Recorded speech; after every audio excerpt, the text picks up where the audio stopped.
Hello, welcome to episode 108 of the Epic Film Challenge 2, 1001 Movies You Must See Before You Die, from 1968, Night of the Living Dead, and it is another double bill. Later on today there will be a review of Dawn of the Dead, as they are both in the book, and let's just kick things off with Night of the Living Dead, the George Romero movie from 1968. As I just said, this is one of those low-budget horror classics that kind of sprouts up every decade or so. You'll have this from the 60s, Night of the Living Dead. 70s, you have something like Texas Chainsaw Massacre. 80s, you have something like The Evil Dead. 90s, you have something like The Blair Witch Project. And the 2000s, you have films like Saw, Paranormal Activity. And they all seem to follow a trend where they're made for very little money. They have this artistic vision that bleeds through onto the screen despite the limitations of the budget, and it becomes a huge success, and because of that it makes a shitload of money, and it spawns numerous sequels, prequels, remakes, reboots, and you know, it basically follows the same trend. With the Dead series, again, some would argue that it kind of had too many sequels by the end of it, because in the 2000s George Romero came back to this series and made, I think, 3 more movies. But the initial trilogy of Romero's Dead series, Night of the Living Dead in the 60s, Dawn of the Dead in the 70s, and then Day of the Dead in the 80s, I think is just about as much of a perfect trilogy as you can make, because you have 3 films that are so distinctly different and yet so distinctly similar, that follow the same kind of story, and they each have the same kind of ingredients, which is, you know, a group of people kind of trapped, trying to survive with something that has been going on out in the world, the kind of an apocalyptic kind of vision of these zombies, but there's something different done in each of them, and I just love this trilogy of films. And I think perhaps of all of those kind of low-budget horror films that became a success and then went on to spawn loads of sequels and other movies, I think that the Dead series is perhaps the best, and at least my favourite, I think. And Night of the Living Dead I watched for the first time last year, and I fell in love with it. I absolutely adored it. I loved how kind of quaint it was, you know, shot in black and white, very, you know, again, low budget, kind of guerrilla style, you know, just one of those kind of situations which kind of is a shame, is that George Romero didn't know much about film copyright when he made this, and so the rights to the film don't belong to him, and they've kind of fallen into the public domain, and so there isn't a great kind of definitive kind of high definition version of Night of the Living Dead. There are Blu-rays of it, but you know, they're not really up to scratch with what it could be. And I think I heard even recently, as of this year, 2016, that Martin Scorsese was trying to get something put together with it. Apparently they'd found some other footage. I'd love to see them kind of resolve all those issues and put this film out in a really nice edition within the next couple of years, because I think in 2018 it would be 50 years since this film came out. And so that's kind of, you know, quite interesting. And also this film kind of started the lore of the zombies that we've come to kind of expect, I suppose. You know, that kind of idea of this, obviously the zombie had been around before Night of the Living Dead, but the idea that you could only stop a zombie by, you know, to quote Shaun of the Dead, removing the head or destroying the brain. You know, that idea of, you know, the only way you could stop a zombie is by, you know, attacking the brain, you know, as far as I'm aware, was kind of invented in this film, and now it's just such a part of the lore of zombies, which has become such a huge thing 50 years later, almost. And, you know, one of the biggest slices of pop culture right now is The Walking Dead, which very much takes its cues from, you know, that kind of idea of you can only stop these things by, you know, killing it via the brain. So, obviously it's different, you know, and George Romero's kind of take on zombies is quite different as well, especially as the series progressed and you get to Day of the Dead and you really question, you know, what are these zombies, you know, how much of the person is still within them, and can they learn, can they change? That's really explored in the series, not really in this first one, Night of the Living Dead, the original. And it doesn't need to either, because this kind of just sets the table for everything. This is kind of and it's very much a standalone film as well.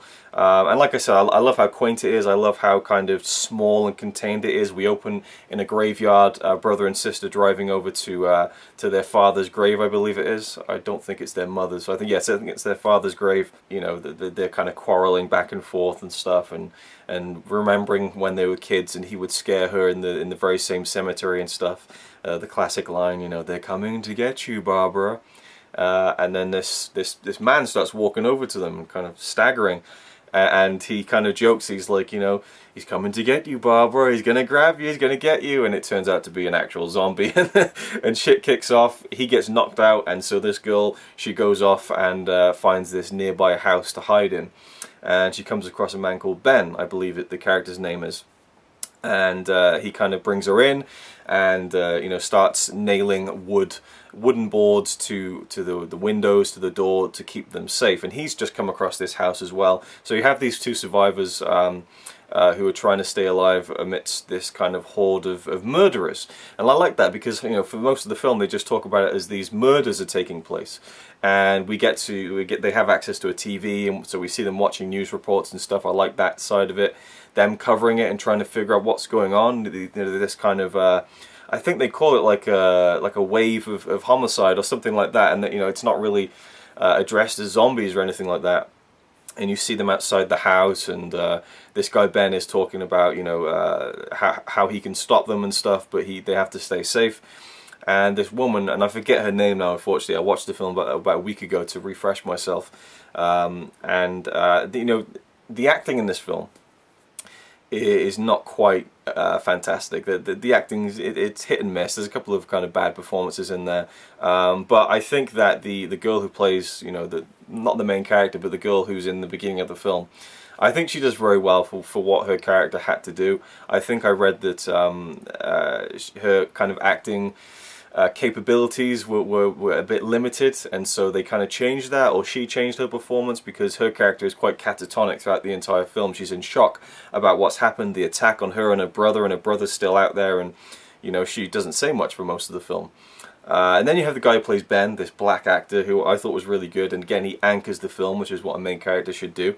And there's been talk about the fact that, you know, this was a main character, the lead character, not quite a star, because it's you couldn't call it a starring role when it's such a low-budget film like this, but the lead character is a black man, and this is the 1960s, and that was quite unheard of, really.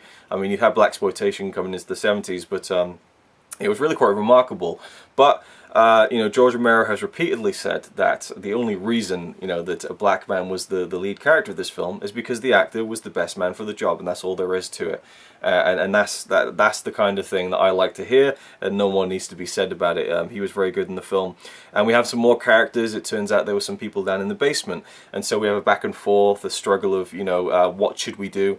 And we have this kind of big discussion and debate throughout the film, which is the best course of staying safe in this house. Do we stay upstairs and board all the windows and the doors, and so if these things come in, we've got places to run, or do we hole up in the cellar and bolt the doors, you know? And so Ben, the black man, he says, no, we need to stay up here. If we stay down in the cellar, we'll get cornered and we'll be screwed. The guy in the cellar is like, we have to stay in the cellar. So we have this back and forth about what they should do, and a bit of a power struggle going on there, and that kind of just drives the drama. I mean, the whole film is with these characters and their ongoing attempts to either escape and try and get out of the situation because these zombies keep hoarding around the house, or to just wait it out until help comes. I think it's a great film. I love the situation, I love the story. Again, I love how just small and simple the whole thing is. There are some interesting effects, you know, but I mean, there's some great visuals, like the hands coming through the doors, you know, just this swarm of zombies in their hand. I mean, I don't know if that was kind of one of the first times that we saw an image like that in a film or a TV show, just these hands just reaching out. I mean, that is such an iconic piece of kind of horror / zombie iconography right there. It's just the hands reaching out of a horde of zombies. I mean, you've seen it like from The Walking Dead to even in wrestling. You know, The Undertaker's entrance at WrestleMania a few years ago, all these hands reaching out from underneath the stage and things. It's just such a kind of a, you know, just one of those things you expect to see when you see a zombie film or a zombie story or a horror film. And you know, some questionable effects at times, but also some quite good ones. But it doesn't really rely on the effects too much. I mean, when you have fighting with zombies in this film, it's really just kind of hitting them on the head, and you don't really see much. It doesn't really rely on gore or anything like that. It's more on the psychology of what to do to stay alive in a situation like that when you're cornered and trapped in this situation and this house. I think it's a brilliant film, and what really makes it, pushes it over the edge for me is the ending, and I will talk about that in just a second. So is it a film you must see before you die? I'm going to say yes, absolutely. I love this film, so I think other people should see it, obviously, but I do think it is, it's a landmark horror film. You know, I don't know if it was kind of the first of its kind to do that kind of thing where it's low budget, becomes a success and things like that. In fact, I'm not even sure how much of a success this film really was, truthfully. I mean, I should have looked into it a bit more perhaps, but either way, a film that definitely had a lasting impression and people always go back to and talk about and remember. You know, yeah, I don't know if it was one of those early low budget horror films to really stand the test of time, but either way, I do think it is an important kind of point in the history of horror, and horror is just as important as any other genre, I think, and so for that, I think. But you just, yeah, I just think that it's something that it's a simple story that's executed really well, and even if the performances aren't up to scratch in a lot of cases, I think that it more than makes up for it with the rest of all of the sum of the parts that make the entire film. So yeah, it is a film for me that you must see before you die. Now on to some spoilers. So if you haven't seen the film, obviously, turn off now.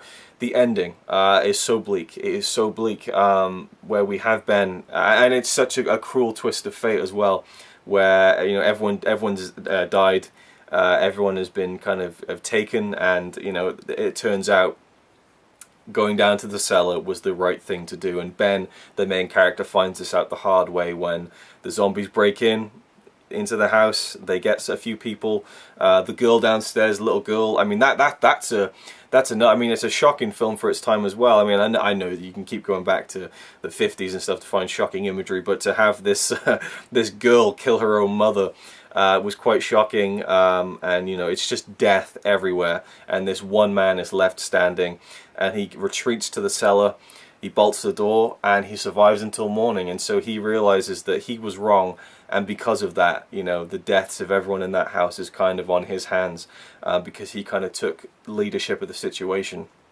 And so it's, again, a cruel twist of fate. And then as he emerges from the cellar, it's the morning after, and we see all of the police and the volunteers coming in and cleaning up the area and taking out the zombies with rifles, and they see Ben inside the house, and without even you know, a moment's hesitation, there's one there, take him out, boom, headshot, your main character dead. Credits, you know, just, I mean, it is just harrowing. I mean, I was so blown away when I first saw this film. I was just like, holy fuck, what an ending. You know, and why wouldn't they? You know, there's all these things around. Oh look, there's one there. Kill it, bang. Don't, you know, shoot first, ask questions later, and then we get this kind of haunting kind of image montage as the credits roll of kind of the bodies being dragged out and Ben's body being put onto the pile. I mean, it's just it's a smack in your face ending, and I love it for that. You know, so yeah, that was my little review of Night of the Living Dead. Next up, and if you're watching this as I'm posting this later on today, or tonight probably very late, because it's, I mean, I'm getting kind of backed up here, but I'm trying my best, and I really wanted to do both of these. Dawn of the Dead will be next, and I'll talk about that in the next episode. Thank you for watching.